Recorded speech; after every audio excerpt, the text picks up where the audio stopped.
Assalamu alaikum friends. আজি হল ৰমজানৰ third day আৰু চেহৰি কৰিবলৈ কাৰণে মোৰ চকুটো মেলি খোৱা নাছিলে। এইফালে মই শুই উঠি সব গৰম কৰিব লাগিলো, হাজবেণ্ডৰ কাৰণে মাছ এপিছো ফ্ৰাই কৰিলোঁ, তাৰপিছত নামাজ পঢ়ি শুই দিলোঁ। এইফালে ৰাতিপুৱা শুই উঠিয়ে মই মোৰ গোটেই বিয়াৰ ফটো সব খুলি চাইছোঁ, লগতে আপোনালোকৰ লগতো এখন দুখন শ্বেয়াৰ কৰি আছোঁ। ফটোজখিনি চাই থাকোঁতে এইফালে আহিলে মোৰ পাৰ্চেল মানে গ্ৰ'চাৰীখিনি ওপৰত আনি থৈ দিলোঁ। ভাবিলোঁ যে প্ৰথমতে গাটো ধুই লওঁ, গা চা ধুই তাৰপিছত এইখিনি কাম কৰিম, মানে সব চিজিল লগাম।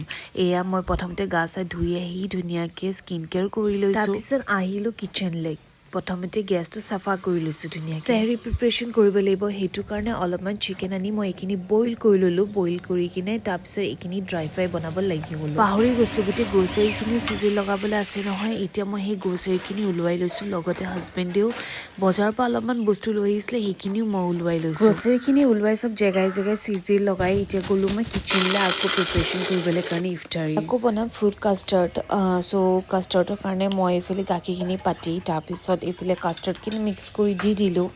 কাষ্টাৰ্ডখিনি হৈ যোৱাৰ পিছত হাজবেণ্ডৰ কাৰণে অলপমান কাষ্টাৰ্ড ওলোৱাই থৈ দিলোঁ, তেওঁৰ কাৰণে অলপমান ফ্ৰিজত সোমাই থৈ দিম। চিকেনো ৰেডি হৈ গ'ল। তাৰপিছত এইফালে পকৰি কেইটামান ভাজি লৈছোঁ, তাৰপিছত আসৰৰ নামাজ পঢ়িবলৈ গুচি গ'লোঁ। নামাজ পঢ়ি মেলি এইফালে ইফতাৰীৰ কাৰণে ৰেডি হৈছোঁ। এইফালে মই তছবিৰ লৈ আছোঁ। ইফতাৰী কৰি মেলি এইফালে মগৰিবৰ নামাজ পঢ়িব ল'লোঁ। নামাজ পঢ়ি উঠি হাজবেণ্ডে ক'লে যে ব্লেক কফি একাপ বাকা, তো এইফালে মই কিচেনত আহি ব্লেক কফি বাকিলোঁ। ফ্ৰুট কাষ্টাৰ্ড বনাইছিলোঁ অথনি, হাজবেণ্ড আৰু মই দুইজনে খাবলৈ কাৰণে বনালোঁ। এক বল বনাই দিলোঁ। এতিয়া তেওঁ নাখায়, মোক কৈছে মই নাখাওঁ, তুমি খাই দিয়া। এতিয়া এক বলনো মই কেনেকৈ খাওঁ বাৰু কওকচোন।